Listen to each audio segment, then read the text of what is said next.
Okay, I'm going to start this morning by just welcoming all of you guys. Sawadee Kap. Welcome to Wat Tung. Nice to see everyone here this morning. Today is our Pali Canon and English study group, which is a study program where students are learning the original words of the Buddha and helping you to progress towards enlightenment, which is a mental state that you attain in this life where the mind's peaceful, calm, serene, and content with joy.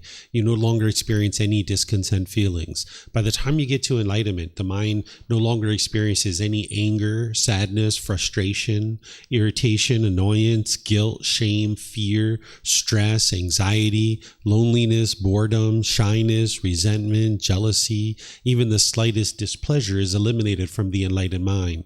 And you do that through training of the mind. So the teachings of the Buddha, they're not about a bunch of beliefs that you believe a bunch of things and then you hope something good happens when you die. Instead, you're learning, you're investigating, examining his teachings, you're reflecting on them to independently verify them, and then you're practicing his teachings in order to integrate them into your life. And as you're practicing his teachings, you're training your mind. You're uprooting certain pollutions that are in the mind that are causing these discontent feelings. So the cause of these discontent feelings is inside one's own mind. And the Buddha discovered what these causes are that are causing the anger and the sadness and frustration and all these other discontent feelings. So you can uproot these causes and conditions through training of the mind, and this is where you'll see the mind becoming more peaceful and joyful, moving closer and closer to this enlightened mental state. There's also benefits like you experience concentration, clarity, deep memory. You'll notice focus in the mind. You'll notice your personal, professional relationships really blossom because you're not being harsh or bitter or hostile, egotistical in your relationships anymore. So you can relate to all people harmoniously. You'll notice that you're not even in a bad mood anymore by the time you get to enlightenment, that you're always in a good mood because the causes and conditions that are producing that bad mood have been uprooted and eliminated from the mind. So today's class, we're going to be starting with meditation. I'm going to help you guys to learn a little bit about meditation as we get started so that we're going to actually do meditation together because this is a primary training that we use in order to move the mind to enlightenment. But you wouldn't be able to get to enlightenment with just meditation.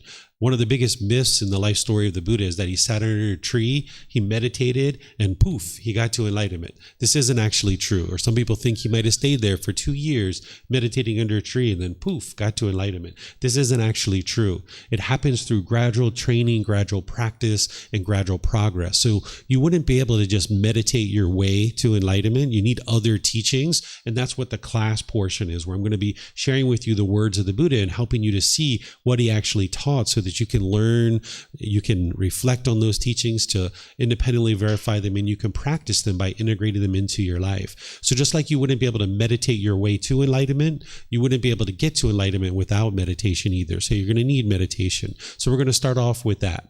The way that I start with meditation is I start with chanting. I have the chants on a laminated sheet over there on the table. You're welcome to get one if you like. There's plenty of them over there for everybody.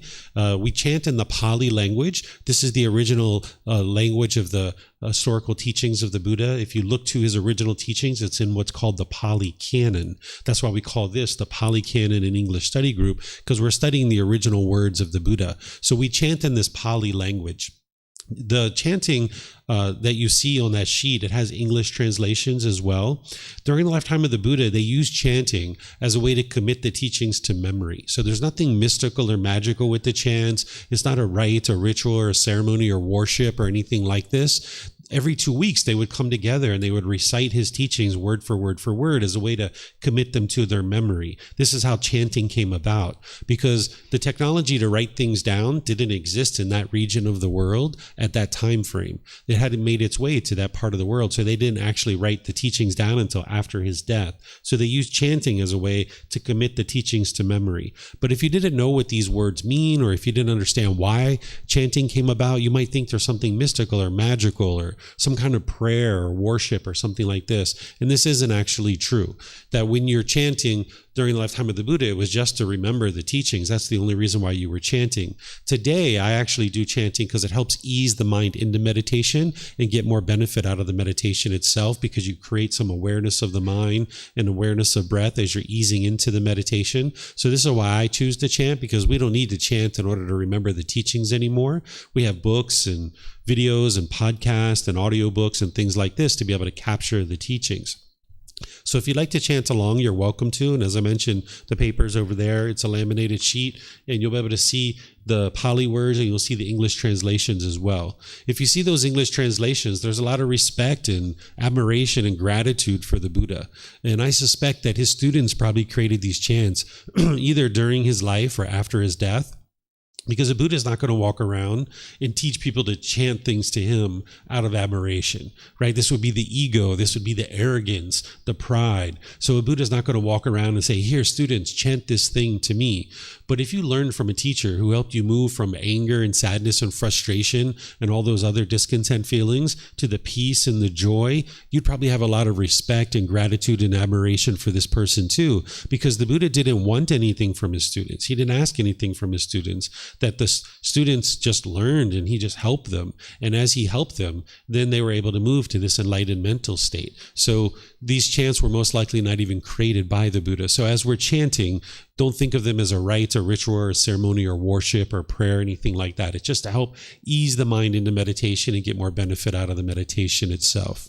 Once we're in the meditation, I'm going to provide some guidance for a short period of time, helping you in your meditation and kind of learning meditation and understanding how to do it while we're actually doing it. But then there's going to be a period of time where it's just quiet and we're all meditating together. Those of us here at the temple and everyone who's joining us online, welcome to all of you guys as well, that we'll just all be meditating together. And then after that, we'll come out of the meditation with some chanting as well. So in terms of getting ready for meditation, there's 4 different positions that the Buddha taught in terms of the body positioning. There's seated, lying, standing, and walking positions. And you would need to learn these different positions at different times, but oftentimes people are learning in the seated position, and this is where you're getting started. So you might be sitting on the floor, you might be sitting in a chair. This is all very common. Those of you at home, you might be sitting on a sofa or on a bench or in an office chair, any number of different ways.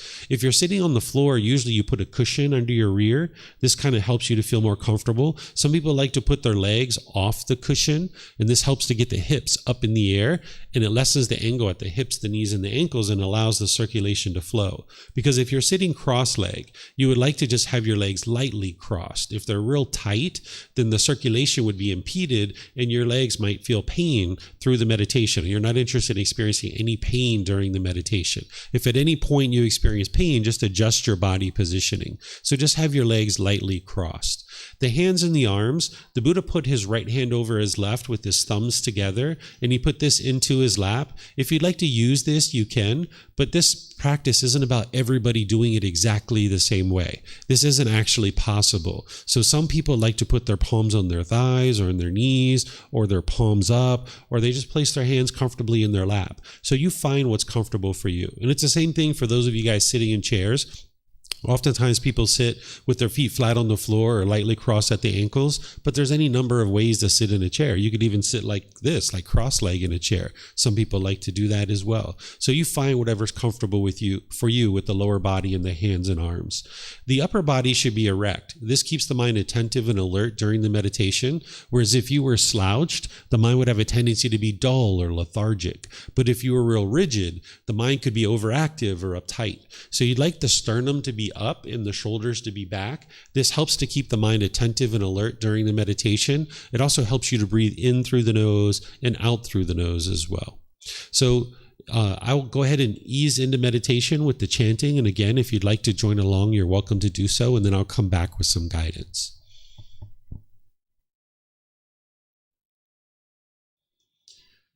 Arahang Samma Sambuddho Mahakeva Wat Tung Mahakavanang Apivatemi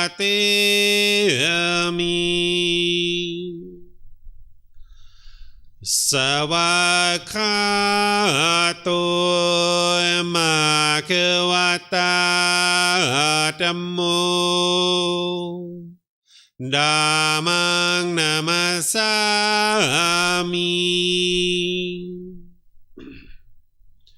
Supatipano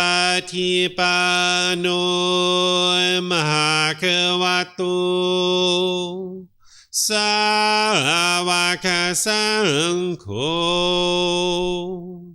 Saṅghang Namami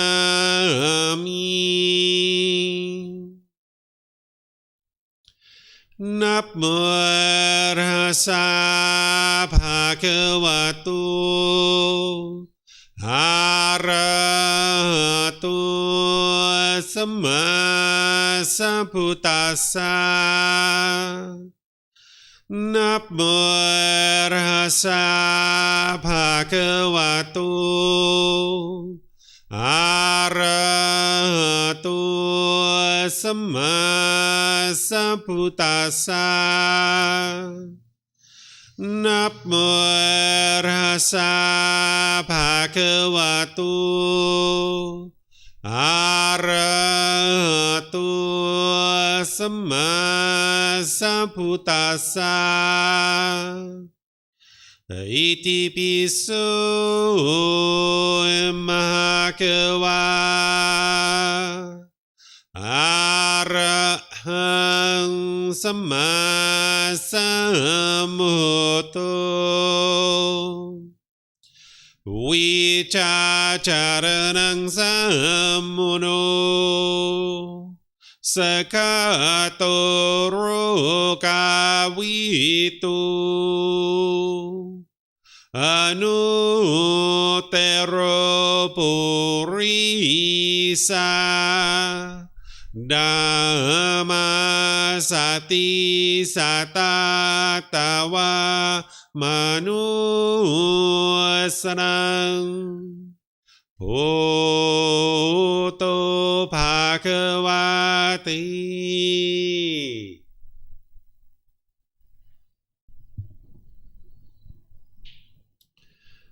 Okay, with the lower body and hands and arms comfortable, and the upper body erect, just close the eyes and start breathing in through the nose and out through the nose. Here you're just looking to establish the breath, a nice, natural, steady, consistent breath. Not forced or controlled, just a gradual inhale through the nose, experiencing the full breath. And then, whenever you're ready, exhale out through the nose. Breathing in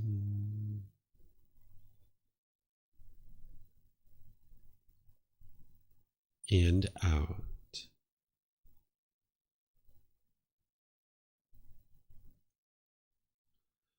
Breathing in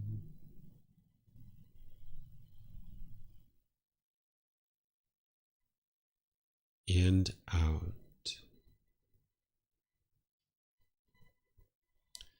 Your breath may not match up with the guidance that I'm providing, and that's okay. This is your practice. I'm just here for guidance. You can use this voice as a reminder that whenever you get to the next inhale, breathing gradually through the nose, developing a nice, natural, steady, consistent breath. And then, whenever you're ready, exhale out through the nose. Breathing in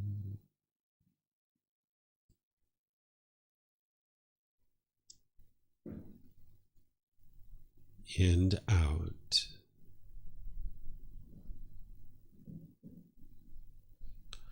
Breathing in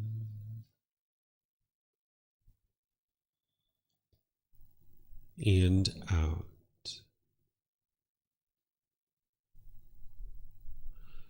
With the breath well established, start fixating the mind on the breath.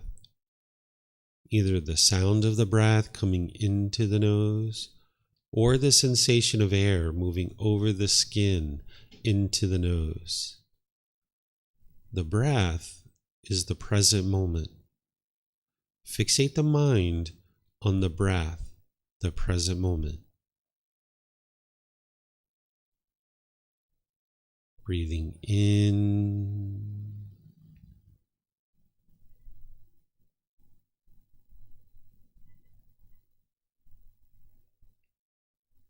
and out.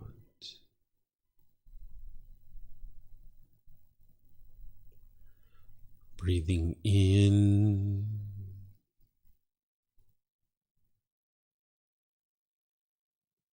and out.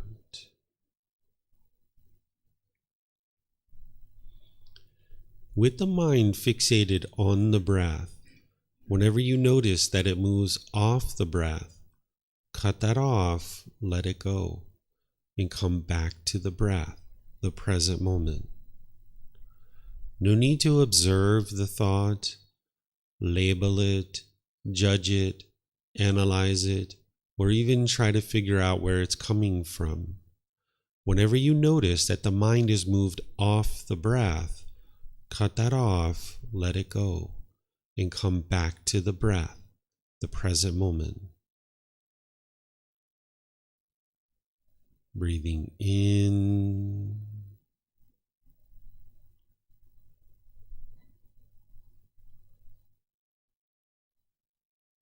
and out.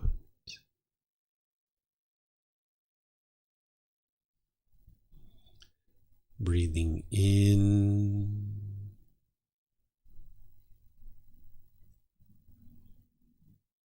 and out.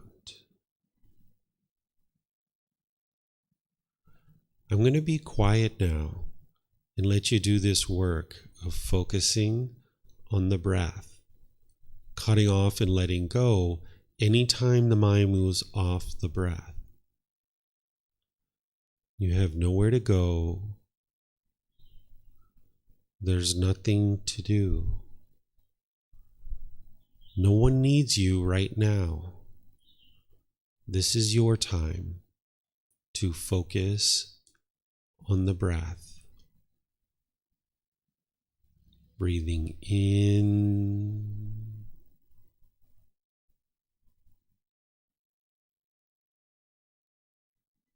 and out.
อะระหังสัมมาสัมพุทโธภะคะวาพุทธังภะคะวันตังอภิวาเทมิสวากขาโตมหาควตาธัมโมธัมมังนามัสสามิสุปฏิปันโนมหาควโตสาวกสังโฆสังฆังนามามินับโมตัสสะภะคะวะโตอะระหะโตสัมมาสัมพุทธัสสะ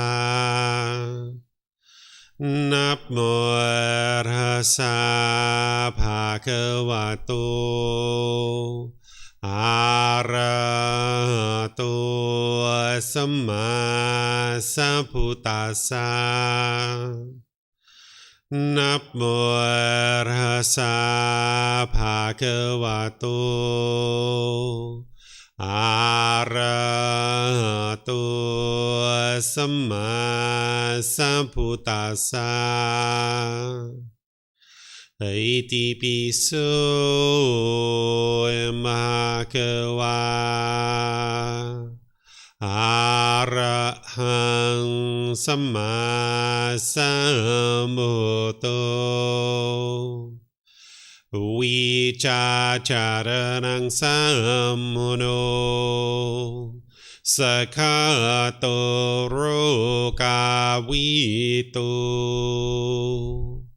อนุเตโรปุริสาธัมมาสติสัตตาตาวามนุสนังพุทโธภะคะวะติ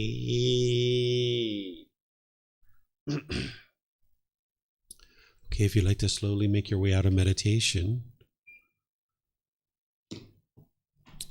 Okay, I'd like to welcome you guys once again. Welcome to all of you guys that are here at the temple. Welcome to everyone who's joining us online as well. Welcome to everyone. For those of you guys that this is your first time here, there's a bathroom in the back of the room, the very last door on the right. You're welcome to use it at any time.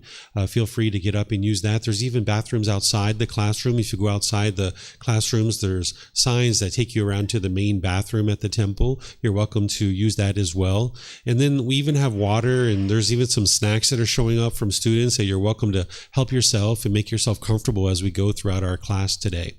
So today's class is, like I mentioned, the Pali Canon and English Study Group. We have 2 ongoing programs here, and then we have various courses and retreats that happen over the month and over the year. The 2 programs that we have, it's called the Group Learning Program and the Pali Canon and English Study Group. Each Sunday and Wednesday, we get together for the Group Learning Program. This is a very good foundational program. You can join here at the temple. You can join online as well as you travel around the world. The foundational program goes through the first book of this book series that you see over there. The very first book is a foundational book that the group learning program each Sunday walks you through the chapter by chapter by chapter each Sunday. And this is a 7-month program that will help you to develop your practice of the teachings of the Buddha that are going to guide you to this enlightened mental state. And then as students learn there, or they learn in some of our other foundational courses and retreats, they oftentimes then start moving into this program, which is the Pali Canon and English Study Group, where we study the original words of the Buddha more as a study group versus all the other ways that I teach is more more of a traditional style of learning. So in that group learning program, in the Foundation and the Path to Enlightenment course, the Harmony and Relationships course, the Experiencing the Jhanas and the 4 Stages of Enlightenment, the retreats that I usually teach in a traditional method where I'm kind of teaching for 15, 20, 30 minutes, then I'm opening up to questions, teaching for 15, 20, 30 minutes, opening up to questions, things like this. But in this program, which meets on Saturdays, either here at the temple or online as well, we go through volumes 2 through 13 of the book series. And it's a 1.5-year program to gradually go through this consolidated version of the original teachings of the Buddha. And what we do is I have these chapters that are from the Pali Canon, and we have them translated into English. And what I do is I invite a student from here at the temple, or any of the students who are online joining us in Zoom. You can volunteer to read a particular chapter. And these chapters, you can see they're actually really short right here. These are the actual words of the Buddha. And after somebody reads it, then I will teach on that a little bit, maybe 5 minutes or so. And then I open up to any questions that you guys have. So here at the temple, you guys can volunteer to read. Those of you guys in Zoom, you can volunteer to read as well. After we get to the question period, anybody can ask questions, whether you're in Facebook, YouTube, or Zoom, or whether you're here at the temple as well. If you guys are going to volunteer to read here or you have a question, I would just ask that you use the microphones here in this white bowl. We have plenty of microphones. This way the people online will be able to hear you. We'll be able to hear you here at the temple as well. All you need to do is get a microphone, press the gray button on the front. There's some lights that come on, and then you hold it up to your chin, and we'll be able to hear you here at the temple and be able to hear you online as well. And then you can just keep the microphone with you, because you might have a question, you might decide to read more than one time. Somebody around you might be able to use it, so you can share the microphone to the people around you. And then for those of you guys online, when you would like to read for the people on Zoom, all you need to do is electronically raise your hand. I'll be able to see that, and then you'll just unmute your mic, and we'll be able to hear you here at the temple, and they'll be able to hear you online as well. And for those of you guys that would like to ask questions online, all you need to do is put that into Facebook, YouTube, or Zoom in the comment section. I'll be able to see that. Or also in Zoom, you can electronically raise your hand and ask questions as we go as well. So the teachings of the Buddha are all about training your mind and helping you to understand what's referred to as the natural laws of existence. These natural laws are natural laws that are affecting you, whether you're aware of them or not. And the Buddha didn't teach you a bunch of beliefs, as I shared, and then hoping something good happens when you die. He also didn't teach a bunch of rules and commandments. He didn't teach you the way the world should be. And if everybody follows these things, then the world will become peaceful. He didn't teach like that. What he did instead is he taught you the natural world around you. So he didn't teach you the way the world should be. He's teaching you the way the world is. And when you understand the way the world is through these natural laws, with this wisdom, you'll now navigate this world more readily. But when you're angry and you're sad and you're frustrated and angry and all those other discontent feelings, feeling guilt and shame and fear and everything else, this is just the mind struggling and having difficulties because it doesn't have the wisdom to understand these natural laws. Just like with the natural law of gravity, you struggled with that when you didn't understand it. Even though it affected you, whether you're aware of it or not, you struggled when you didn't understand and you didn't have wisdom of that natural law of gravity. And the same thing is true with these natural laws that the Buddha taught, that if you don't understand them and you lack wisdom of them, you will struggle and have difficulties. And part of that struggle is you'll feel the stress and the anxiety and the guilt and the shame and the jealousy and the resentment and all these other discontent feelings. What we tend to think in the unenlightened state is that other people are causing your feelings. But other people aren't causing your feelings. This is what you'll notice when you learn the teachings of the Buddha. The very first teaching, called the Four Noble Truths, he helps you to understand that the problem in the unenlightened mind is these discontent feelings. This is the problem you're experiencing, that your mind's going up and down at different times throughout your life. You might have periods of peace and calm here and there, but it's only a matter of time before you get irritated or annoyed or frustrated about something. This is the problem that the unenlightened mind experiences.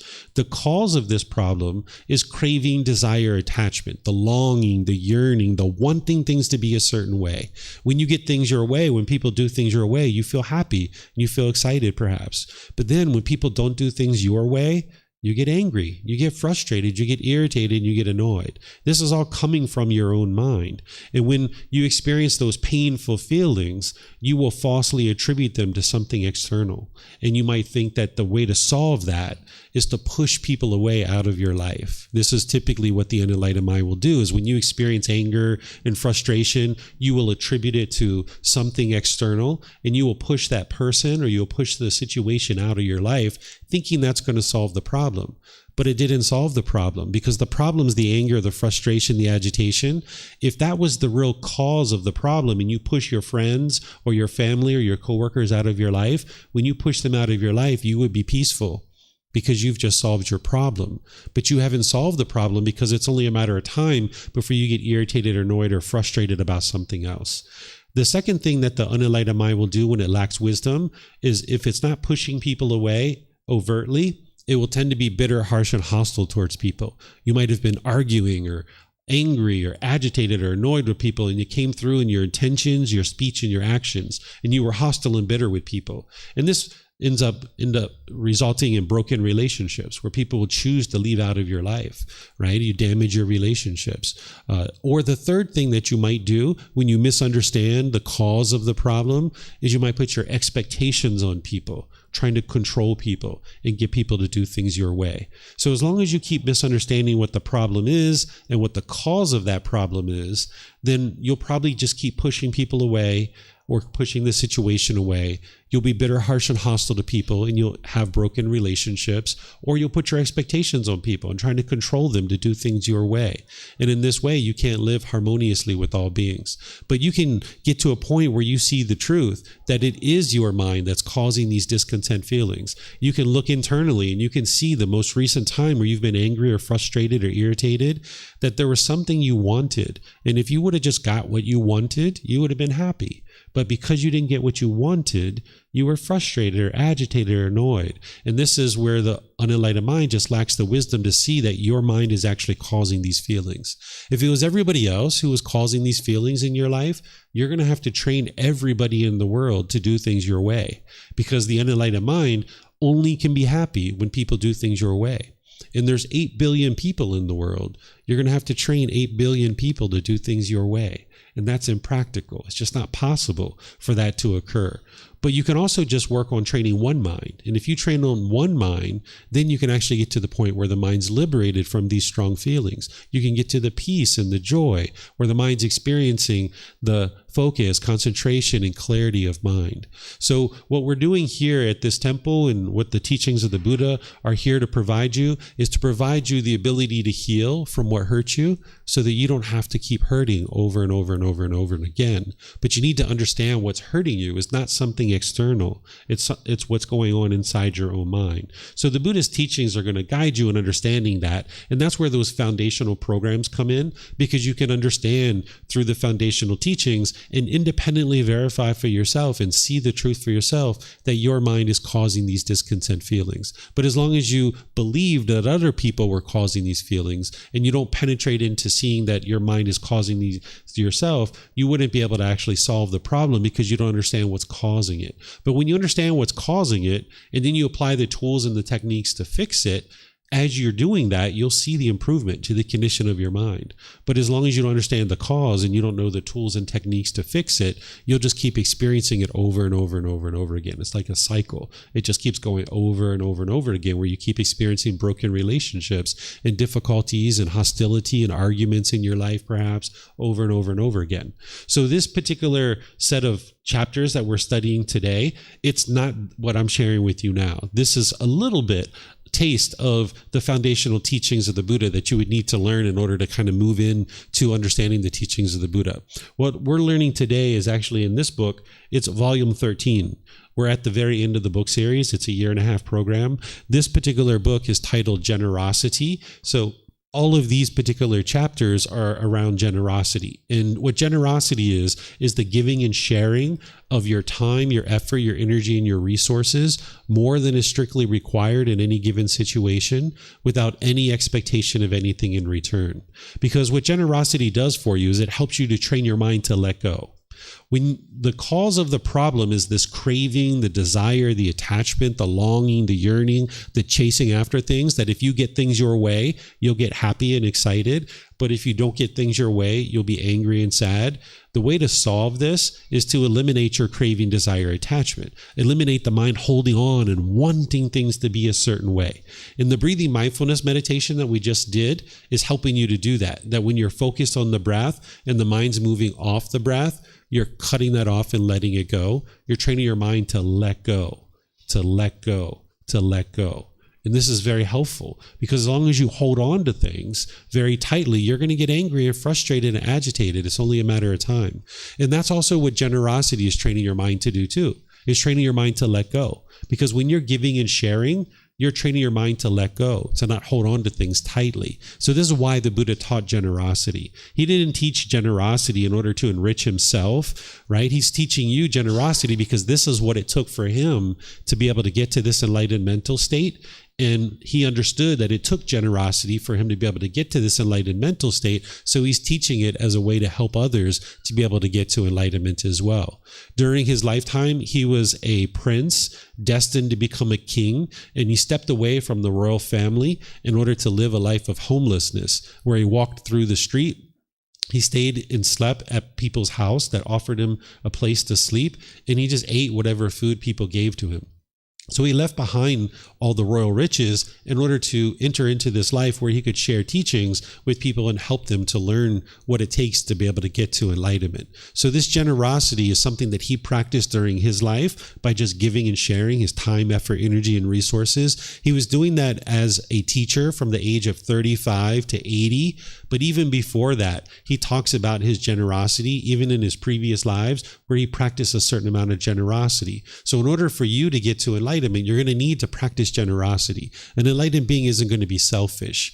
Whereas if you're selfish, you're holding on to things very tightly. The Buddha describes this as a stain in the mind, like a pollution. So you might find that it's very hard to share. This is the mind holding on, wanting things to be self-satisfying. Oftentimes in the unenlightened state, an individual is going to pursue selfish desires. Everything's got to be pleasing for yourself. But what the Buddha is helping you to be able to see is that you can practice a mental quality of generosity where you're giving and sharing without any expectation of anything in return, where you're not wanting something from other people. Oftentimes we might be motivated to do something only because we're going to get something back in return. But what the Buddha is teaching you how to do is to do something without any expectation of anything in return. And this is oftentimes very challenging for the mind. If you've ever held the door for somebody going into a store and you've been holding the door for them and you're helping them to go inside, if you stood there with an expectation that they're going to say thank you to you and they didn't say thank you, you got frustrated, you got irritated or annoyed because you wanted something from them. You wanted a thank you, right? So when you practice generosity, you need to get to the point where you're not even wanting a thank you. You don't even expect anybody to say thank you. You're just doing it because it's enhancing the quality of your mind. So these chapters that we're going to go through today, these are all geared around generosity and helping you understand generosity. This first one is actually really helpful in terms of developing harmonious relationships. So I'm going to see if there's somebody who would like to read this one, either here at the temple or those of you guys on Zoom. If you guys would like to read this, you can volunteer. And then afterwards, I'll share some teachings, then I'll open up to any guidance that you, or any questions that you guys might have and provide you guidance on those. So is there someone who would like to volunteer to read this one? Yes, sir.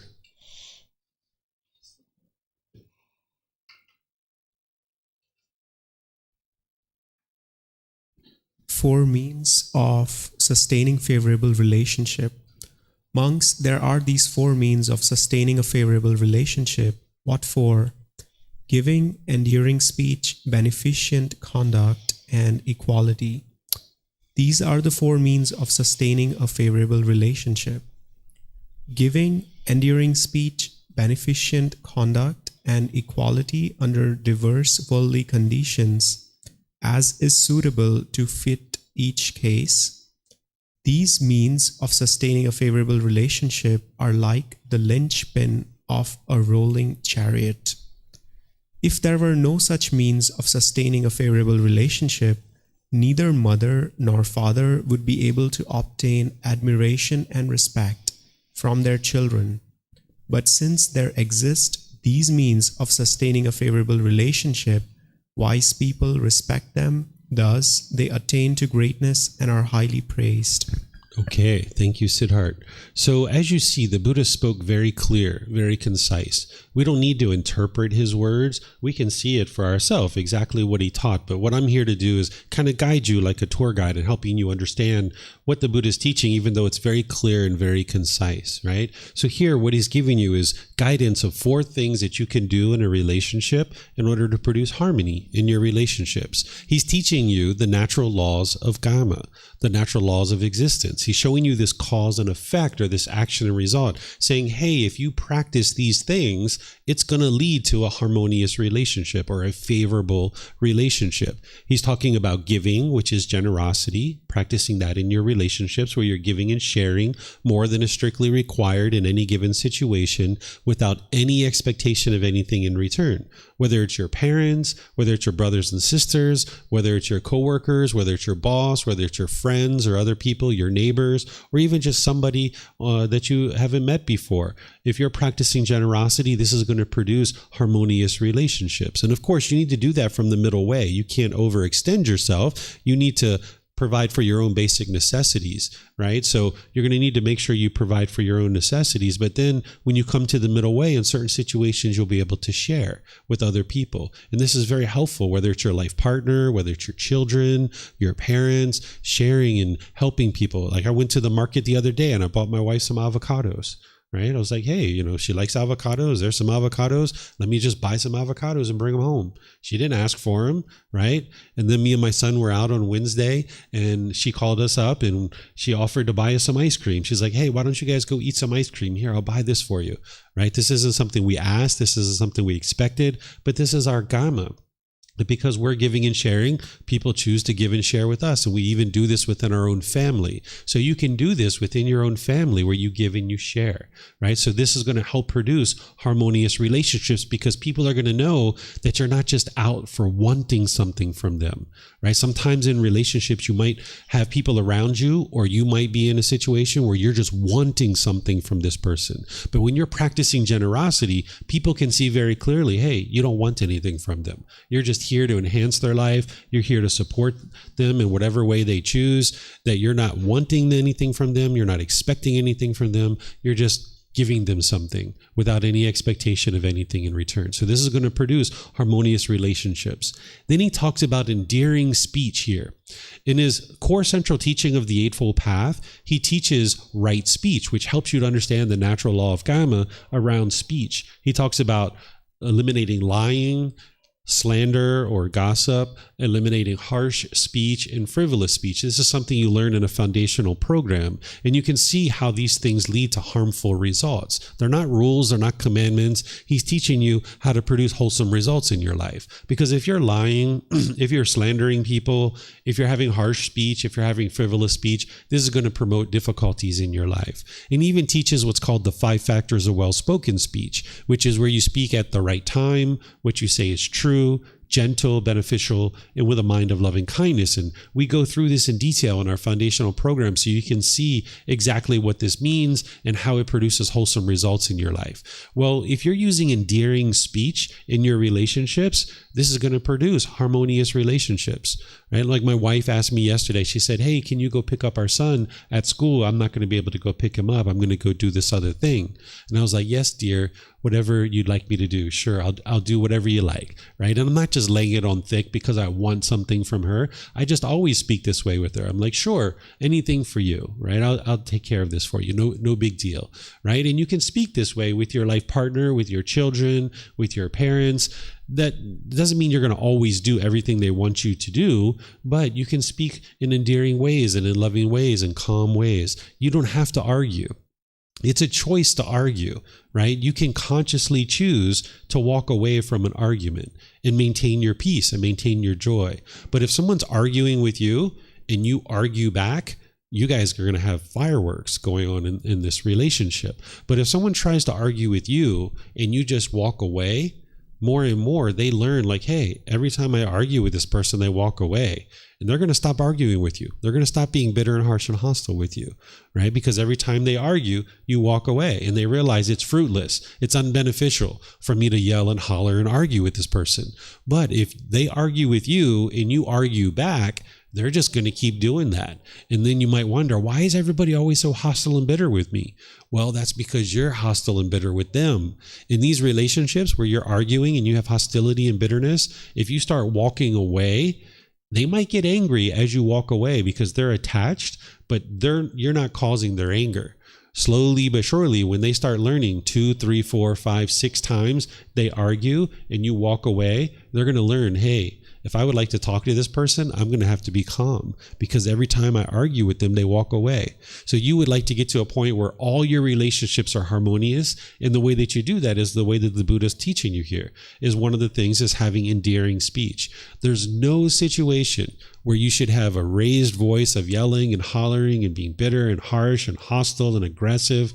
You'll find that to be challenging right now because your mind has certain pollutions and you haven't been training your mind with the meditation and with all the other teachings that the Buddha shares. So it's not like you can learn something like this and then you can just snap your fingers and talk endearingly to everybody around you. It's just not going to be possible because you have certain pollutions in your mind that are hindering you from being able to do that. But as you slowly, gradually learn the teachings and you implement those and you're reducing the pollution more and more in your mind, these kinds of things become easier and easier. And that's why you need to study these kinds of things so that you understand what to be doing in your relationships and how to actually conduct your relationships. Because in the unenlightened state, we lack wisdom. We don't understand how to have healthy relationships. That's why you have broken relationships over and over and over again, because there's certain wisdom that you're lacking right now. If you get to the point where you understand the wisdom and how to have healthy relationships, then you'll be able to have sustaining and long-term and harmonious relationships. But with a lack of wisdom, you won't be able to do that. So that's what the Buddha is giving you here, is the wisdom of how to have harmonious relationships based on this natural law of karma, that generosity and endearing speech are 2 important qualities to have in a relationship. And then the third one here, he says beneficent conduct. What he's talking about here is the moral conduct from the Eightfold Path, right? So the right speech, right action, and right livelihood. What he means is not doing harmful things through your bodily actions. The second one is the speech. The third one is your bodily actions. That there are certain bodily actions that you could do that are harmful. And if you're causing harm, this harm is going to come back to you. So the core central teaching of the Buddha of the Eightfold Path will teach you this and how to ensure that you're not causing harm through your bodily actions. And then the fourth one here is equality. That you look at all your relationships as everybody's equal, right? Another big myth of the teachings of the Buddha is some people think that because the Buddha taught so long ago that he must have degraded women or he must have degraded people and looked down on people. This isn't actually true. You will never see anywhere in the teachings of the Buddha where he denigrated women or any other type of person, because he understood the natural law of karma. An enlightened being isn't going to be degrading and diminishing towards other people. He never degraded women. He never degraded other people. After he got to enlightenment, he would have only ever been peaceful and joyful, and he would have looked at everybody as equal. And you can see it in his own words here, where sometimes people think in the past, some of these historical teachers, they would put maybe men at the top and women at the bottom. Maybe other people did that, but the Buddha didn't actually do that, because he understood that in order to have harmonious relationships, everybody needs to see each other as being equal. So if you're in a relationship as a man or a woman, or if you're in other relationships with your parents or your children, you should look at everybody as being equal. Even my son, I refer to him as yes, sir. You will hear me sometimes when we're together. I'll say, yes, sir, or thank you, sir. I appreciate that, sir, right? You can talk to people like this around you. This shows politeness and respect. So if you looked at people as being above you and you're below them, when you're around them, your mind's going to be shaken up, like your boss, or maybe like a favorite celebrity or something like this, or a politician. Your mind's not going to be calm. When you're around this person, you're going to be shaken up and you're not going to be able to think clearly. But also, if you put yourself above people and you look down on people, this isn't going to promote harmonious relationships either. So if you put yourself above people or you put yourself below people, it's not going to produce harmonious relationships. So the Buddha is teaching you that if you would like to have harmonious relationships with the people around you, you're going to need to think as everybody as being equal. We all have different roles, right? There's a president or prime minister of your country, but they're not any more important or any less important than the person who's maybe sweeping the streets or driving a taxi or a food server or something like this. They're not any more or any less important. Maybe that person's mind may think a certain way, but it's important for your mind to think of everybody as being equal. And this is what will promote harmonious relationships for you. So the Buddha is explaining that here in his particular teachings, and this is going to help you to navigate the world and have better relationships and more sustaining relationships. So any questions here, either at the temple or anybody online? You have questions on this one? Yes, ma'am. If you could get a microphone here, and you can just keep it with you once you get it. Yeah, just press that gray button. It'll take about a second for the lights to come on, and then you can just hold it up to your chin.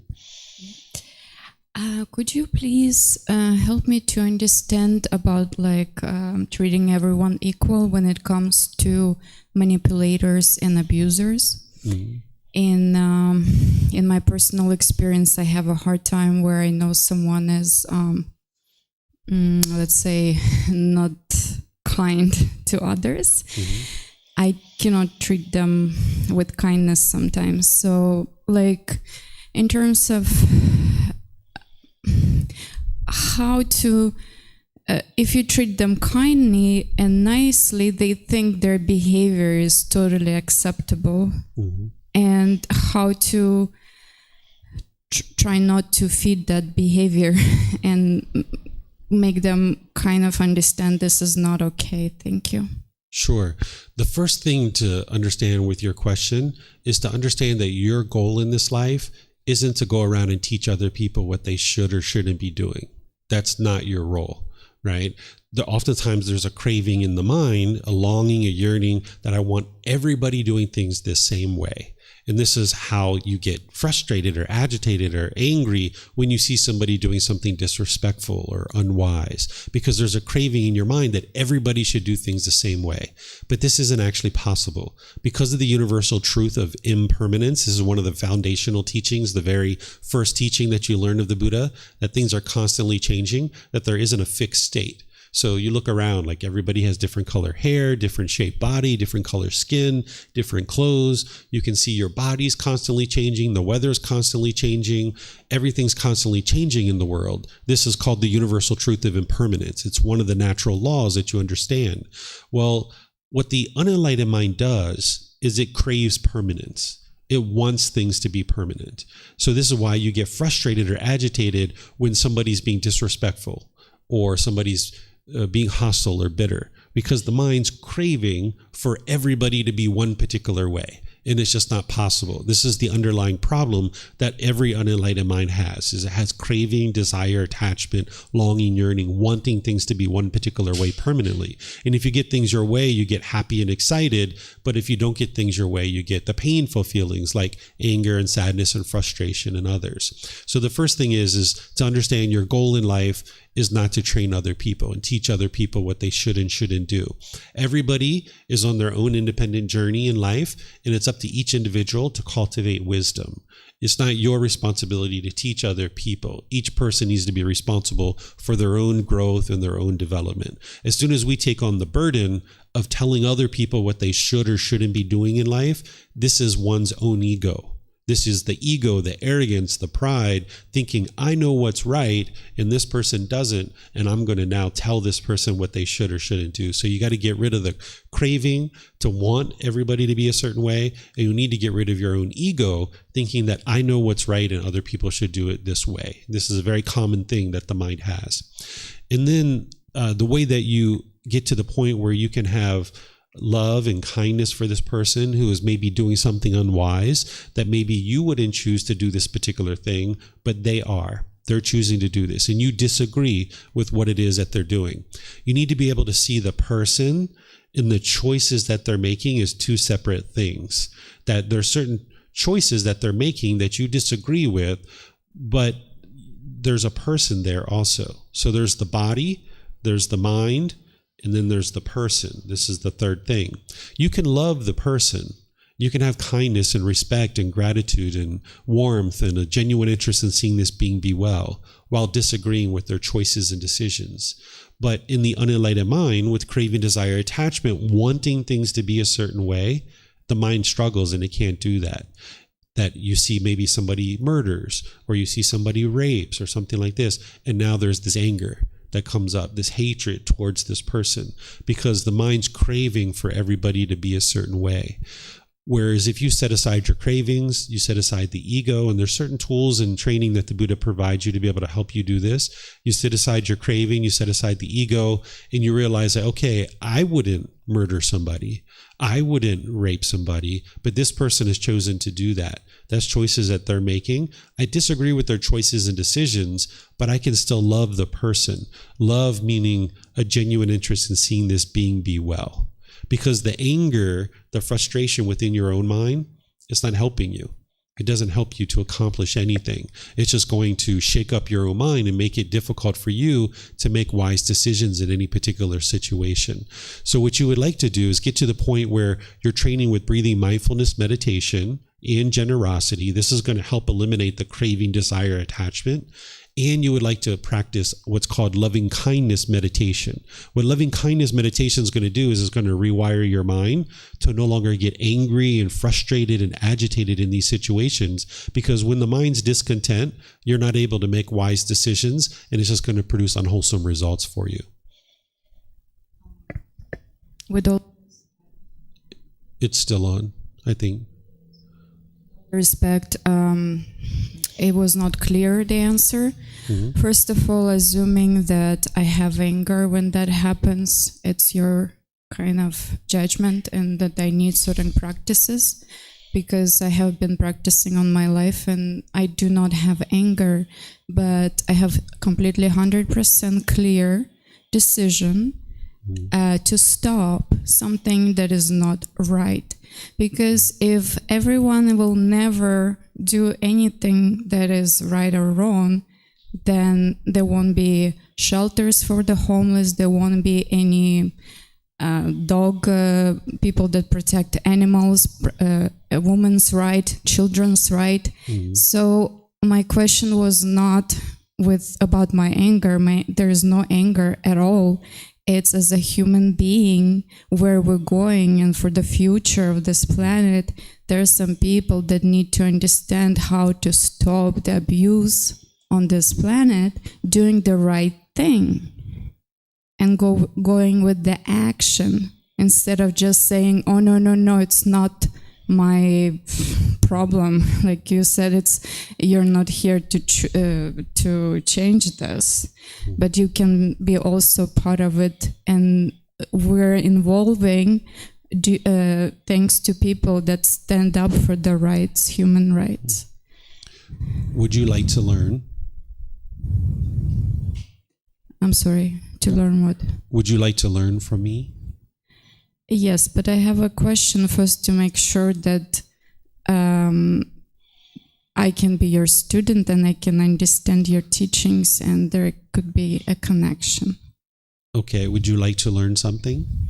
Yes, I'm asking a question, yes. Okay, perfect. So if you would like to learn, what you're experiencing is a craving for the world. You're wanting the world to be a certain way, and the world's not that way. The world's not going to be the way that your mind wants it to be. That's only within your own mind. But the world doesn't function that way. The world doesn't function the way that each individual person wants the world to function. The world functions based on the natural laws of existence. And because the mind doesn't understand the natural laws of existence, this is why it struggles. And I think the word that you mentioned in your initial question was frustration. right? That you kind of experience this when you see people doing things in a way that is opposite of what you think the world should be. And the world's not going to function according to the way that your mind wants it to function. That's the challenge that the unenlightened mind experiences, is that because of its lack of wisdom, it has these desires, it has these cravings, it has these expectations, it has these wants of wanting the world to be a certain way. And when people do things your way, you're happy. You generally experience, happiness or excitement perhaps, or some kind of pleasant feeling. But then when you see people doing things not the way you want them to do, you experience the painful feelings. And I use the word anger because this is the type of stronger emotion that people will typically experience. I'm not judging you.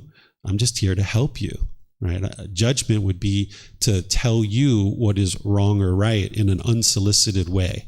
This is what you're actually talking about. An individual judging somebody else is saying, what you're doing is wrong, and now I'm going to step into your life, and I'm going to tell you what you should and shouldn't be doing. This is the ego. This is what the ego does. Hold on. This is what the ego does, is the ego isn't interested in learning. The ego might ask a question in a class, an ego might ask a question in a temple, but it's not really interested in learning. So if you're interested in learning and understanding, what you're experiencing is a craving in the mind. The mind's wanting the world to be a certain way. I'm just here helping you to be able to understand that. So if you're interested in experiencing the peace and the joy in your life where it can be permanent, you going around and telling other people what they should or shouldn't be doing and stepping into their life because the ego thinks I know what's right and everybody else knows what's wrong, is doing what's wrong. This isn't going to lead to your peace and your joy. You're just going to end up in arguments and frustration and agitation and annoyance because people aren't asking for your advice. People aren't soliciting your input. So when you step into someone's life in an unsolicited way, this is the mind's own ego thinking I know what's right. Other people is doing what's wrong, and I'm going to step into their life and tell them what they should or shouldn't be doing. So the way that you solve this is that you need to eliminate your craving for the world to be a certain way and understand that not everyone's going to make decisions the same way as you. It's just not possible. But when you have ego in there, you're going to think that everybody should make decisions the same way as you.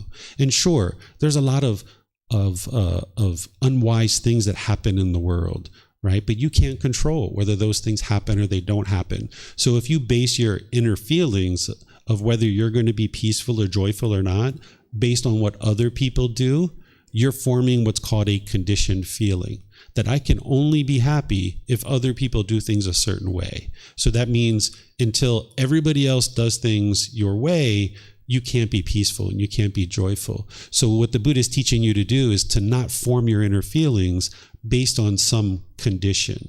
That as soon as you form your inner feelings on some condition, that condition is impermanent. So when that condition changes, now you're going to be angry or sad or frustrated. A simple example is if you base your inner feelings on like the sun and you get happy when it's sunny, well, the sun is impermanent. So when the sun changes, your feeling's going to change. You're not going to be happy anymore. So when it's raining, you'll be sad or frustrated. And it's the same thing that's happening, that if somebody is respectful, then you will be happy and you'll be excited or some other pleasant feeling. But if somebody's disrespectful, you'll be angry or frustrated or agitated or annoyed or irritated or some other painful feeling. And this is the mind going up and down and up and down. And you can get liberated from that by eliminating the longing, yearning, and wanting people to be a certain way. Come to the middle where you realize everybody's making their own decisions and they're not going to make decisions the same way as you.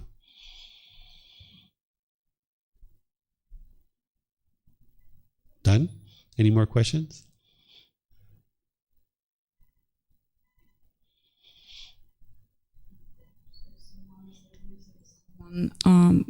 What do you do in that situation? Each situation is different, right? I wouldn't be able to sit here and give you a decision. Let's say someone hold on. You asked me a question. Let me finish, right? Each situation is different. There's different variables, different unique situation.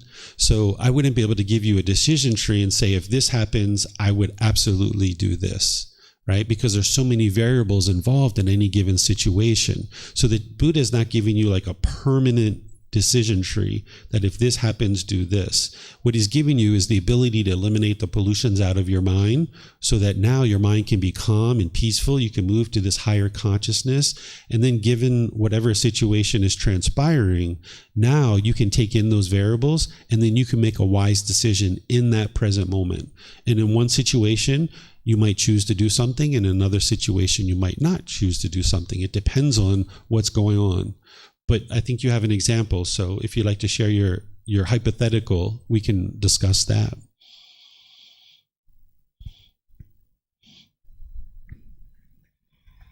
I think it's okay because I don't think we're on. I'm not being understood with my question. So I think there's a point I need to stop. Thank you, though. Yeah, I understand your questions. There's nothing that I don't understand. You might be looking for a specific answer that you want to hear, and you're maybe not hearing that. What I'm sharing with you is the problem you're experiencing is within your own mind. It's not the outside world. Oftentimes people struggle to be able to understand that they firmly believe the problem is outside and they've got to fix the outside world. You can do that, but it's going to lead to your unhappiness.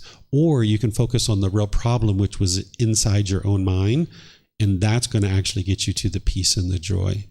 But not everybody's willing to do that work. So if you would like to do that work, that's what the teachings of the Buddha are here for. Okay, any other questions here or online? Okay, let's go to the next chapter. Bailan, would you still like to read this one? Yeah? Bailan said he would like to read this one. This is a perfect one for Bailan to read. You going to read it? Yeah?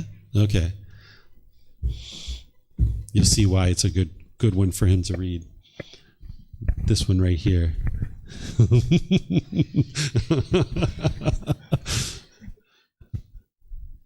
Yeah. This is chapter 12. Chapter 12. 3 things prescribed by the wise. Monks, there are these 3 things prescribed by the wise, prescribed by wholesome people. What 3? 1. Giving is prescribed by the wise, prescribed by the wholesome people. 2. The going forth is prescribed by the wise, prescribed by wholesome people. 3. Attending upon one's mother and father is prescribed by the wise, prescribed by wholesome people. These 3 things are prescribed by the wise, prescribed by wholesome people. Wholesome people prescribe giving, harmlessness, mental discipline, and mental restraint, service to one's mother and father, and to the peaceful practitioners of the spiritual life. These are the deeds of the good which the wise person should pursue. The noble one possessed of vision goes to a heavenly world. Okay, thank you, sir. Okay, so here the Buddha is providing 3 things that he's saying are prescribed by the wise. When he's talking about the wise, he's talking about people who are enlightened, right? People who are enlightened, their mind's peaceful, calm, serene, and content with joy. They're not experiencing any discontent feelings. And you get to that through cultivating wisdom. It's not through prayer or worship or ceremonies or rites or rituals. You need to cultivate wisdom. You need to eliminate the pollutions out of your own mind. And when you eliminate the pollutions out of your own mind, this is what will lead to the peace and joy. But as long as those pollutions are in your mind, you'll form your inner feelings on something external, and your mind will just get shaken up because the world can't be the way that you want it to be. Your mind's not going to get its cravings fulfilled all the time. So by getting rid of your cravings through cultivating wisdom and training your mind is what will produce the peace and the joy. So here, when the Buddha is saying prescribed by the wise, he's talking about enlightened beings who the mind is peaceful and joyful. And these are 3 things. Giving is prescribed by the wise, prescribed by wholesome people. So that's why it's in this book, because it's all about generosity, helping you understand how important generosity is, that it's training your mind to let go. Because the mind's going to hold on. It's going to have craving, desire, attachment, wanting things to be a certain way. And when you train your mind with breathing, mindfulness, meditation, and generosity, it'll train your mind to let go. Then the going forth is prescribed by the wise, prescribed by wholesome persons. What he means by the going forth is becoming ordained. This is one of the ways that people can get to enlightenment. You can also get to enlightenment from the household life too, but there's people who might decide to become ordained. This is one method or one lifestyle of getting to enlightenment. So he's saying, okay, the going forth is prescribed. During his lifetime, it was actually even more important to get ordained than it is nowadays. Nowadays, it's helpful to become ordained, but there's also certain challenges and obstacles with that as well. But during his lifetime, living as a household practitioner was very challenging. Just to get water to our house was almost like an all-day affair. And we'd have to do that 2 or 3 times a week. We'd have to go to the well. We'd have to put water in the buckets. We'd have to carry it to our house. We'd have to dump it into a larger container. And we'd have to go back and forth like this multiple times throughout the day just to get water every 2 or 3 days. Where nowadays we have modern conveniences. We can just walk over, open a faucet, and boom, we have water in our dwelling right away. So during the lifetime of the Buddha, people not only had to carry water, but they had to harvest food, they had to make their clothes.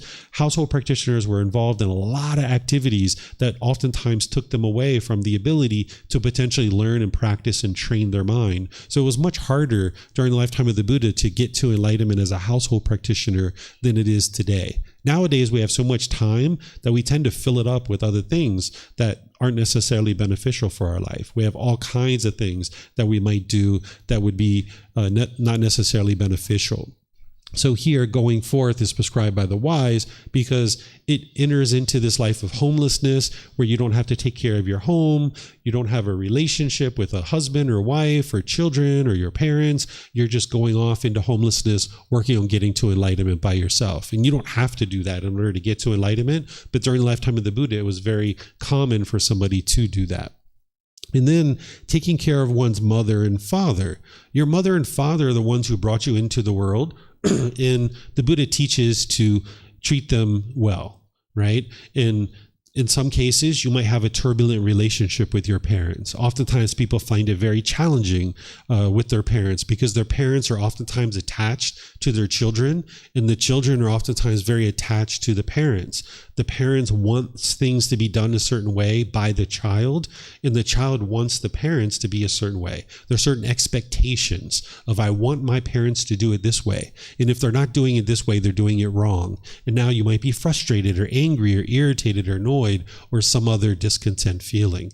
Or the same thing might occur from the parent to the child, that the parent wants the children to be a certain way. And it's just not possible for people to do things your way all the time. So if you have expectations and wants of your parents, wanting them to be a certain way, then this is going to lead to difficulties and struggles in your life. Now, of course, there's some situations where parents can be very bitter and harsh or abusive, right? And you need to be able to look at that and decide, does it make sense for me to distance myself from this person in order to maybe not be physically abused or sexually abused or something like this? These kinds of things can happen. So the Buddha isn't teaching you to just honor and respect your parents in isolation and at the exclusion of all those types of things. But you need to at least get to a point where you're safe and you're not in a relationship where there's abuse, right? So if there's abuse in a relationship, it makes sense to move away from that relationship. But then you need to train your mind to not have anger and bitterness and hostility and harshness towards these people who are maybe doing things that are harmful.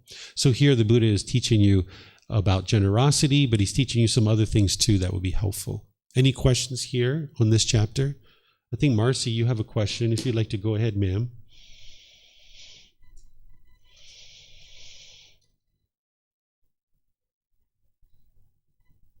You, teacher David. You actually kind of already answered my question, but I think the part that I would like you to elaborate a little bit more on would be when you are trying to distance yourself from family members whom may be making decisions or choices that are harmful to the world and other beings. How do you maintain loving kindness, compassion, and generosity towards those people, but also keeping yourself safe? Mm-hmm. I'm not sure if I asked my question or if I got it across. Okay, I'll answer what I think you asked, and then if you need follow-up, just let me know. So the Buddha is not teaching you to stay in every single relationship, right? Like he's not teaching you to cling to a particular relationship. So if there's abuse in a relationship, you need to leave out of that relationship because there's maybe physical or verbal or mental or sexual abuse and these kinds of things. Even if it's your parents, it's wise to move away from those relationships. You're not going to ever get to harmonious relationships if there's abuse. There needs to be politeness, kindness, friendliness, and respect as a baseline minimum in any particular relationship. And this isn't something you should expect or you should long and yearn for, but it's a baseline need that needs to be there. And if it's not there, then you just choose to move on from the relationship. So you don't need to be practicing generosity and all these other things with people who are abusive. And in those situations, it's best to just move away from the relationship. So on your journey to enlightenment, there are certain relationships that you're going to need to let go of and move on from. And then there's certain relationships that you are more committed to, that you're going to need to work out, and that you're going to choose to work those relationships out because you're committed to the relationship, the other person's committed, and you're going to do the work and improve the condition of your mind. You might need to pause that relationship for a period of time and step away and do some work. But then ultimately you'll be able to come back to the relationship, and you don't need to tell the person that that's what you're doing, but just mentally you might need to step away from that relationship, do some work for some period of time, and then ultimately come back and maybe you can be involved in the relationship again. And then there's a third category of brand new people that you've never even met yet, that you'll only ever be loving and kind in those situations. So when you're training your mind through all the tools and techniques that the Buddha shares, like breathing, mindfulness, meditation, and generosity, practicing loving kindness meditation and being loving and kind, practicing the Eightfold Path more and more, you're going to come into certain situations where you realize you need to just let go of this relationship and move on. And that's the way to clean that up. There are certain relationships you'll sort out, and then there are certain new relationships. And if someone's abusive, you're just going to choose to potentially leave out of those relationships because it just doesn't make sense to be in those kinds of relationships. Thank you, Teacher David. And any lingering frustration or discontentedness or anger that one or a being may have towards, a harmful or a family member that chooses to do harm would be through loving kindness meditation, right? That would just be something that you would want to just keep doing a repetition until you actually feel that anger be lifted off of you. Like you'll feel like it's gone, you eliminated it. Yeah, so if you have any kind of anger, hatred, ill will, or all those lesser versions like frustration, irritation, annoyance, even a dislike. If you have a dislike towards another being, this is coming from that same pollution of mind. It's just a lighter version of it. So by the time you get to enlightenment, you won't even have the slightest dislike towards others. Right now, there are certain people that you like, certain people that you maybe dislike. This is because of the craving, desire, attachment in the mind. So you can eradicate all of that through first breathing mindfulness meditation, because you need to eliminate the craving, desire, attachment, as well as the generosity, because you need to eliminate that craving and wanting people to be a certain way. And then you need to cultivate the loving kindness through loving kindness meditation and practicing loving kindness in daily life. That's how you would eradicate any kind of even the slightest dislike towards another being, realizing that everybody's going to make decisions differently than you and how they choose to navigate the world, and that's okay. That is just impermanence. Okay, so I'm just going to reiterate. So even after I've done loving kindness and I felt like I've let it go, the moment I start to feel any kind of dislike re-evolve, put them right back into loving kindness and learning to let that go with the breathing mindfulness meditation. Yeah, you can see in your mind with mindfulness that these feelings can arise and they can kind of flare for a while, and then they can kind of almost seem like they're gone and you don't even think about this person. But then at some point, maybe 3 months, 6 months down the road, it flares back up again. So that means it hasn't been fully let go of in the mind yet. So that's why, yes, you would like to continue with your breathing mindfulness and generosity as a consistent, ongoing training. But then, yeah, you might need to put that person back into your loving kindness meditation for a period of time, because the mind hasn't fully dissolved its anger, its frustration, its agitation, or that dislike towards this person. Thank you very much for your guidance, Teacher David. I appreciate it. Yes, you're welcome. Pleased to help you. Okay, any other questions here? Let me check online.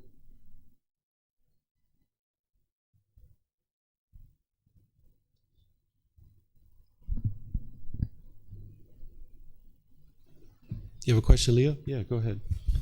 Yeah, for me, it sounds that the breathing meditation, loving kindness, generosity are the main or the most important things on the path. And I see, for example, other teachers I had, it seems that there are a lot of years training in that breathing meditation, loving kindness, generosity. I don't know what they do from the Eightfold Path, but what is missing for them? If these are the main things, what is missing for them to reach the goal of enlightenment? So oftentimes people think the Buddha meditated his way to enlightenment. So there's oftentimes a big emphasis on meditation itself, where the Buddha did prioritize meditation. And he talks about breathing mindfulness meditation as being the highest quality of Gama that you could create. And then loving kindness meditation being the second form. But you wouldn't be able to just do those two things and get to enlightenment, because it doesn't matter how much you're meditating.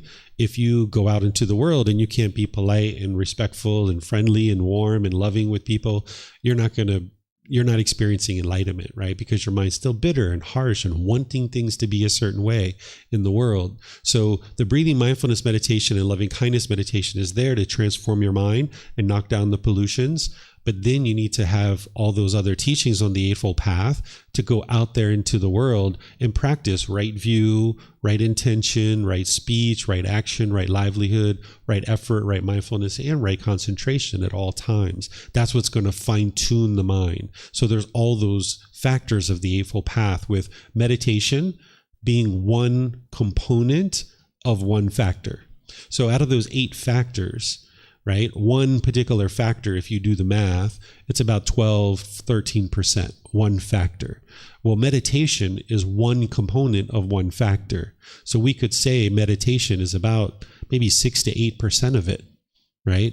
So you're meditating a certain portion of your day, but it's not everything that you need. So each individual person needs to learn the Eightfold Path as the core central teaching. And yes, meditation is going to be there, but there's a whole lot of other teachings that you need too, like generosity and things like that.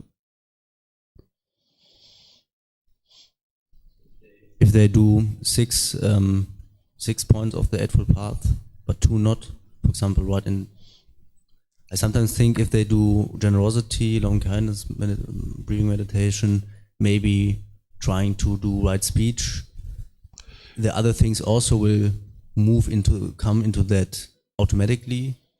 No, okay, but if they do like maybe 6 or 7 of the Eightfold Paths, right? What view, what effort, what intention, but there's missing one point, then they miss the whole thing. Would you say that? Yeah, you would need all 8 factors. Nothing on the path to enlightenment is automatic. That's why that one step of right effort is where you need to put in the effort to eliminate certain unwholesome qualities and cultivate certain wholesome qualities. There's effort behind it.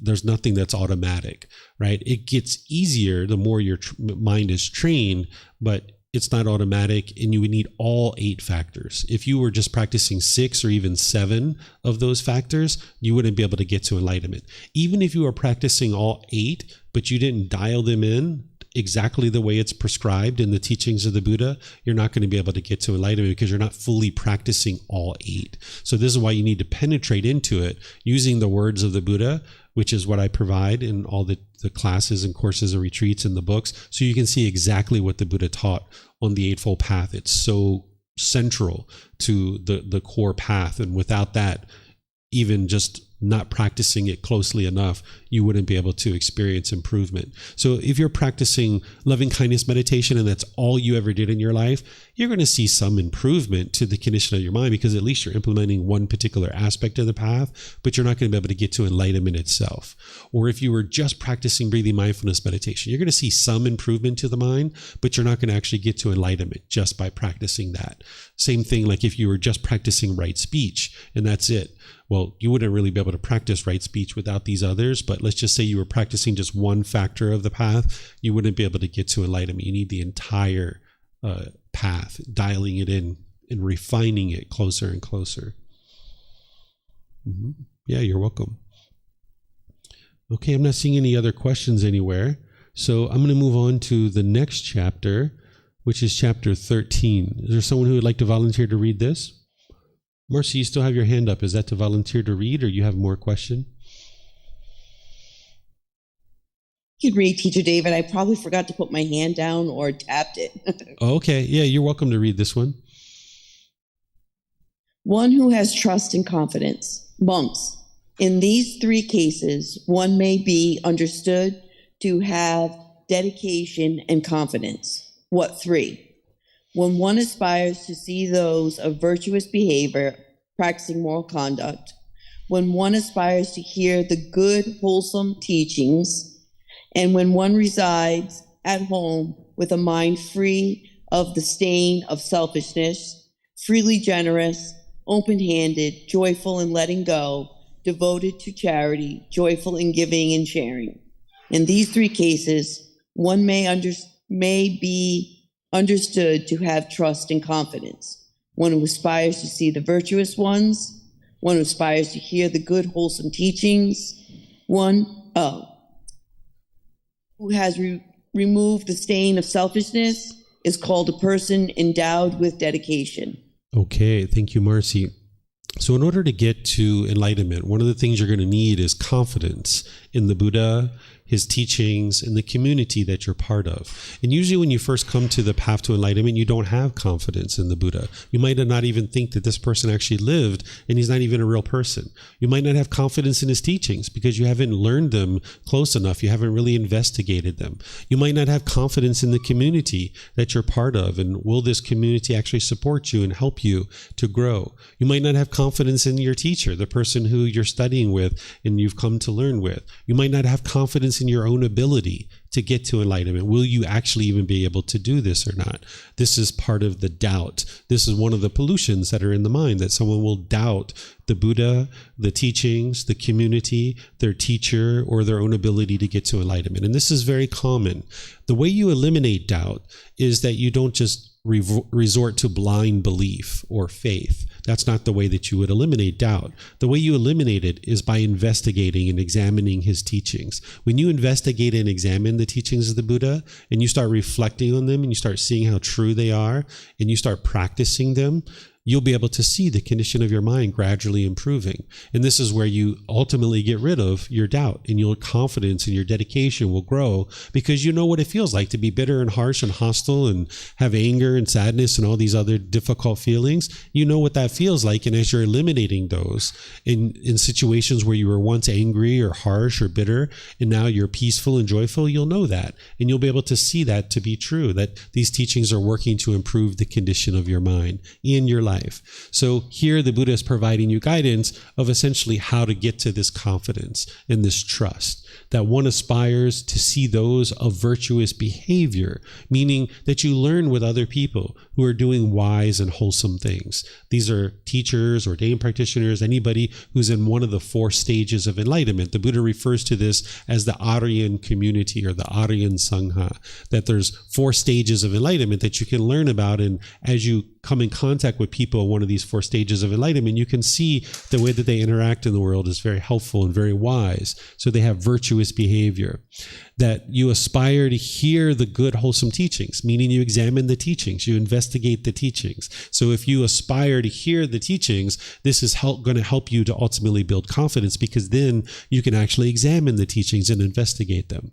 And then one resides at home with a mind free of the stain of selfishness, freely generous, open-handed, joyful in letting go, devoted to charity, joyful in giving and sharing. This is the practice of generosity, that if you're practicing these things, then this will help you to arise confidence in the teachings, because you're going to be able to examine them. You're going to be able to be around people who are into wholesome things, and you're practicing generosity to give and share. And this doubt that is in the mind, rather than resorting to blind belief, which you're not interested in doing, you can harness this doubt and turn it into an inquisitive mind where you investigate and examine the teachings. And that's essentially what the Buddha is getting to here.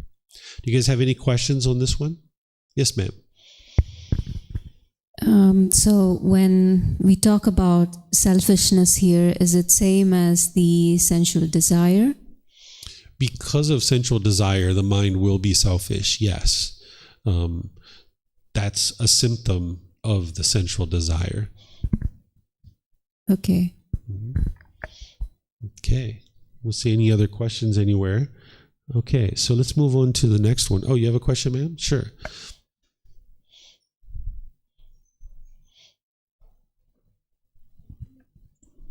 Hi, David. Thank you for your time for teaching this. And I think I have been practice and exercise all this some inner talk to myself. And I think you mentioned several times that being peaceful and being calm, being joyful is really, I think, the thing I'm pursuing now. But I think one of the example you say that I admire the most is that you mentioned that when you woke up in the morning and you see the sunshine, you feel happy. And in my case, even if I woke up in the morning, I see it's raining, I can adjust my mood and do something else instead of feel frustrated, upset, all the negative emotion. But my question is, how about the positive emotion? I personally like now traveling in Thailand, this smile country, the people are very friendly. Whenever they smile to me, I feel very happy and I feel joyful. And I feel great about this interaction with people in this environment. And whenever I see the mountain, the culture thing, I feel great about this condition. So I also quite not understanding about this pleasant condition. How should we respond to those pleasant condition? It's kind of like have some impact to our emotion. It's not really peace, not really calm, but I feel happy about all this condition. So like the positive emotion like happiness, excitement, or feel very grateful, and how to deal with all those positive emotions. Sure. So as part of that core central teaching of the Buddha, the Eightfold Path, you're learning about what's called discontentedness, where the mind experiences in the unenlightened state conditional pleasant feelings, conditional painful feelings, and then feelings that are neither painful nor pleasant. Those conditional pleasant feelings are the happiness that you experience because of people being polite and respectful and warm here in Thailand. You feel happy because of that. But now you'll end up like the young lady that was here earlier, that when someone's disrespectful to you, now you'll be sad and you'll be frustrated. So if you allow your mind to get the conditional pleasant feelings when things are going your way, then it's only a matter of time before that condition changes. And now your mind's going to end up in the painful feelings of sadness, anger, and frustration. So what you do is you practice the Eightfold Path, which there's multiple steps there, but the part that's relating to this is you need to practice what's called right mindfulness. What mindfulness is where you're aware of the mind and you're aware that the pleasant feelings are starting to arise based on the condition of this person is polite to me, so therefore I will be happy. And if you allow that to happen, if you allow the mind to form that conditional feeling, you're basing your inner feeling on some condition. And it's only a matter of time before this condition changes. And now when someone's disrespectful, now you're going to feel pain. You're going to feel sad or frustrated or some other emotion. So you would like to see the conditional pleasant feelings as part of the problem, right? You can get to unconditional happiness, which your mind may or may not understand right now, that there is something called unconditional happiness where you can just be happy all the time, no matter what's going on, whether it's sunny, whether it's raining. You can maintain your happiness. If someone's polite, if someone's disrespectful, you can maintain your happiness. It doesn't phase your mind whatsoever, right? You can get to the point where your bank account is here. You're not happy because of that. You're just already happy, not because of that. Because if you get happy when your bank account's here, when it goes here, you'll be sad and you'll be frustrated. So what you're learning in the foundational program is you're not interested in forming your inner feelings based on some condition. Because as soon as you allow the mind to do that, you're just setting yourself up for the painful feelings. So you got to be seeing the conditioned pleasant feelings as part of the problem. This is part of the problem that the mind's experiencing, is that it's forming its inner feelings of happiness on some condition. And now you'll only be happy if that condition is met. And that condition is not permanent, so therefore your happiness can't be permanent either.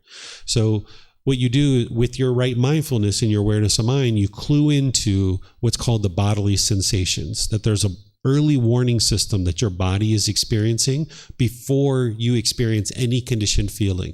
Whether it's a pleasant, painful, or neither painful nor pleasant, there's some bodily sensation. People are usually less aware of the pleasant bodily sensations, but you might be aware of the painful ones. So I'll describe those to you. Like before you get angry or frustrated, you might notice some like tingling in the body, some tightening in the chest, some tightening in the throat. You might notice some heat in your face. You might notice some pressure in your skull. This is the bodily sensations cluing you in like, hey, you're about to get angry. You're about to get frustrated. It's like an early warning system. Well, the same thing is true for the pleasant feelings too. There's a bodily sensation. Usually it's tingling across the shoulders, up the back of the neck, around the skull. You can start feeling this tingling sensation of these pleasant feelings that are getting ready to arise. This is an early warning system saying, hey, you're about to form some conditioned pleasant feelings. Are you going to allow that to happen? What the Buddha teaches you is don't allow that to happen. Don't allow the conditional pleasant feeling. So when you notice the bodily sensations and the mind's about to form this conditioned feeling, you apply right effort to cut that off and let it go. Don't allow your mind to form the conditioned pleasant feeling. Because if you hold on to this temporary happiness, then that means you're never going to get to the permanent joy or the permanent happiness. Because I can only be happy when somebody's respectful to me. And therefore, when they're disrespectful, I can't be happy. I'm going to be angry. But if you can let go of that temporary happiness, where I don't form my inner feelings based on this condition, now you can be happy whether someone's polite or whether someone's impolite. And it doesn't mean you continue to be with that person necessarily because they're impolite. It just means that, hey, you don't form your inner feelings on whether somebody's doing one thing or the other. This is what the young lady was talking about. She was forming her inner feelings on what's going on in the world. And that means you can only be happy when things go your way. And when things don't go your way, you can't be happy. So you would like to see the pleasant feelings as part of the problem. Cut that off and let it go. Don't allow the mind to dwell in those conditional pleasant feelings, temporary ones, so that you can ultimately get to the permanent happiness, which is your mind is experiencing happiness no matter what. It's raining outside, it's sunny outside, still happy. Bank accounts here, bank accounts there, still happy. People are polite, people are impolite, still happy. Not forming my inner feelings on what's going on in this outside world.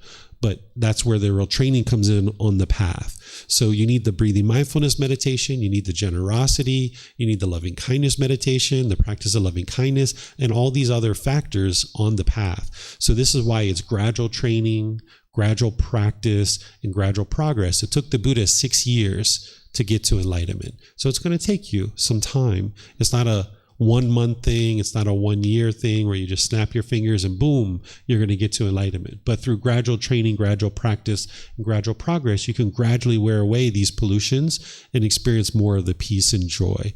Seeing those pleasant feelings as part of the problem is so important that you got to cut that off and not allow the mind to dwell in that pleasantness because it's only temporary. So therefore, it's ultimately dissatisfying. It's going to end you up in the painful feelings at some point. So let me give you a little example. Like say you got a brand new job and you got so excited with this brand new job. Maybe 5 years later, the company goes out of business and you get laid off. You're going to be angry. You're going to be sad because 5 years ago, you got so happy and so excited. It was the perfect job, the perfect location, the perfect title. All your coworkers were wonderful. You had a great salary. Oh, I'm so excited. I got this job. Well, 5 years later, because this job is impermanent. So 5 years later, now that happiness, it turns to anger and sadness. So if you form your inner feelings based on a condition, it's only a matter of time before that condition changes and you're going to end up in the painful feelings. So seeing those pleasant feelings, those temporary ones, as part of the problem is so important. And then just not allowing your mind to do that so you can get to the unconditioned happiness and joy. Mm-hmm. Mm-hmm. Yes, ma'am.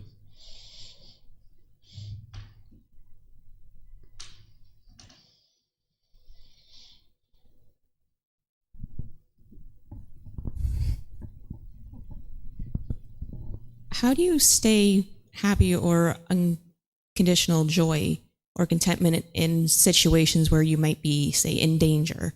Say you're in an area with a feral dog or with someone who might want to cause you harm. How do you keep that in those situations? Sure. So what's causing the mind, like using that example of like a wild dog, right? And this dog is coming at you like rah, rah, rah, rah, rah, rah, rah, rah. Well, if there's a craving in your mind of, I want to exist in this world, I'm afraid of dying, there's this fear that's in the mind, you're going to make unwise decisions in that situation. Or wanting things to be a certain way in the world, you're going to have your mind shaken up because of the craving, the longing, the yearning of wanting things to be a certain way. But if you don't have those cravings in your mind, then you can stay calm. So it's because of the craving, the desire, the attachment that's causing the mind to be shaken up in that situation. And if one of the common things that people are craving is craving existence, and they're holding on to this body, wanting things to be permanent. Whereas if you don't have that, where you understand all of this is impermanent, that this dog coming at me, this is impermanent. It's a temporary situation. And I'm not going to form my inner feelings on this thing and what's happening here. I'm just going to make wise decisions to stop this from occurring. And what does that mean? Does that mean I need to climb a tree? Does that mean I need to get on top of a car? Does that mean I need to pull some food out of my pocket and give it to this dog? Does it mean I need to talk warm and steady and hi doggy, how are you? Or do I need to stand firm and just stand there and just look at the dog? Getting fearful in that situation is just going to shake up the mind and lead to this unwise decisions. So if there's craving in the mind, you're not going to be able to stay calm there, because your mind's going to get fear, right? Because there's multiple cravings perhaps. But through the training of eliminating your cravings, desires, attachments, which this Eightfold Path that I keep referencing, that's the core central teaching. As you train in that, you will be able to stay calm in that situation. So it's not a matter of like me just telling you, oh, do this or oh, do that, and then you will be calm. It's you got to eliminate your craving, desires, attachments, and that's a gradual practice of training your mind to eliminate those things, and then you will be able to stay calm. So it's all those different factors of the Eightfold Path, and one of the things that you need to let go of is craving existence in that particular example. If there's someone who's being abusive or something like that, still, there's no reason to get angry or fearful in that situation. If you don't have cravings, you can choose to just walk away, right? Or get away from that situation. But if you have craving in your mind, you won't be able to stay calm. So you need to be able to gradually train your mind with the whole Eightfold Path. And that's why the core central teachings are so important, to establish a foundation to be able to then be able to accomplish what it is that I'm describing. You wouldn't be able to just snap your fingers and get to that peace and joy in those kinds of situations, because there's still cravings there that are hindering the mind from being able to experience that. So it's the full training of the Eightfold Path that's going to do it. It's breathing mindfulness meditation, it's generosity, that's going to help you. But you need to understand impermanence, you need to understand discontentedness, non-self, which are some of the very first teachings. You need to understand the Four Noble Truths, the Eightfold Path. All these things together are going to culminate in the elimination of craving, and then you can be calm in those situations. So if I was you, I would start with the first book and gradually work through the first book. You can get it for free by downloading it.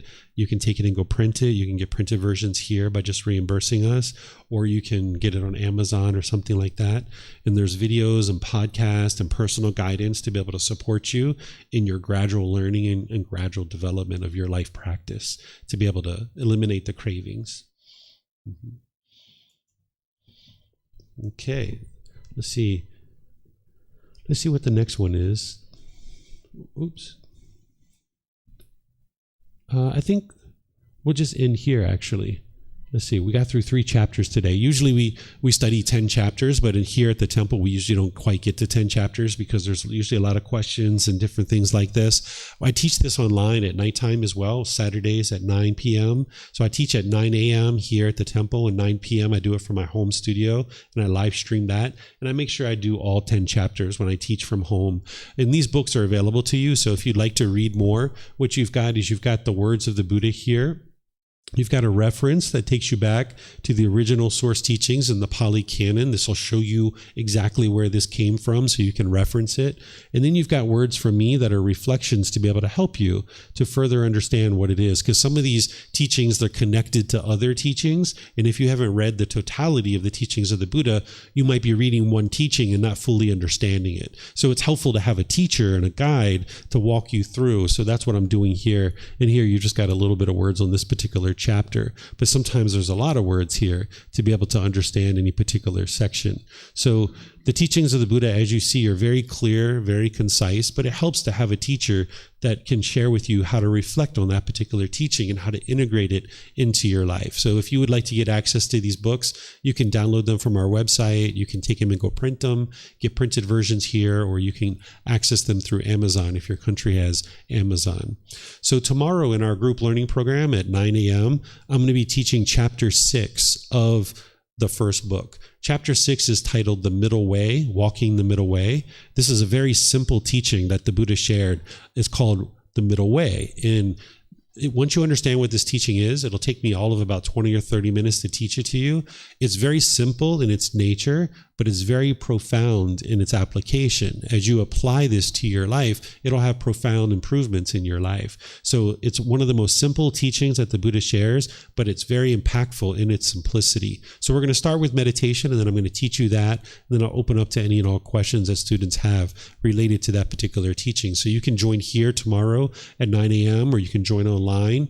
And then also I teach it at 9 p.m. tomorrow evening as well from my home studio, and I live stream that as well. So no matter what time zone you're in, you should be able to get a live class. And where you can't get the live classes, they're recorded on YouTube, on our podcast, and our Facebook group. So you can kind of digest the content at any point that you might decide that is convenient for you.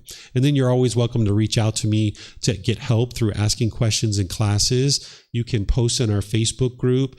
You can send me a private message if you like. And you can even schedule personal guidance where we can either meet here in Chiang Mai or anywhere else that I travel in the world, or we can meet in Zoom. There's an ability for us to meet for anybody who's traveling or anybody who's out in other parts of the world. You can just schedule an appointment with me and we'll meet in Zoom. There's a way to do that from our website. So thank you all for joining here.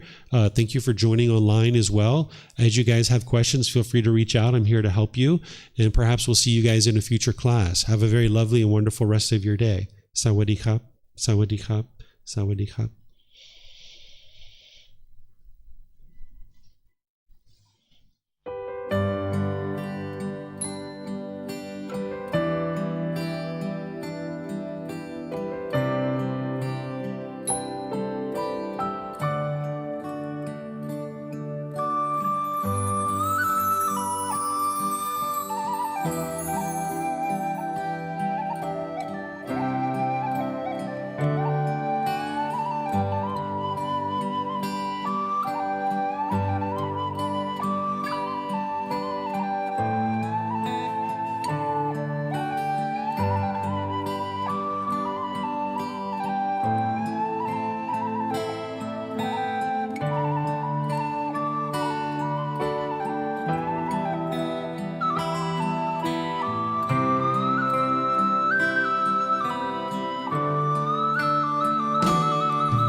Thank you again for watching.